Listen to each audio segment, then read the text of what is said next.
তো হ্যালো বন্ধুরা, চলে এসেছি হস্তশিল্প মেলার দ্বিতীয় পর্ব নিয়ে, যেটা তোমাদেরকে আমি এখনো অবধি দেখাইনি, সেটা আজকে তোমাদের সাথে আমি শেয়ার করছি।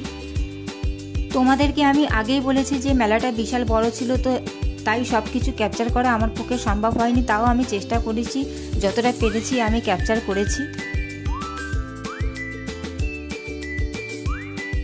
তোমাদের যদি মেলাটা ভালো লাগে, তাহলে যারা তোমরা নিউ টাউনের আশেপাশে থাকো তারা অবশ্যই একবার হলেও অন্তত ঘুরে এসো। আর যদি তোমাদের এই ভিডিওটা ভালো লাগে তাহলে অবশ্যই লাইক কমেন্ট করো এবং পাশে থেকো।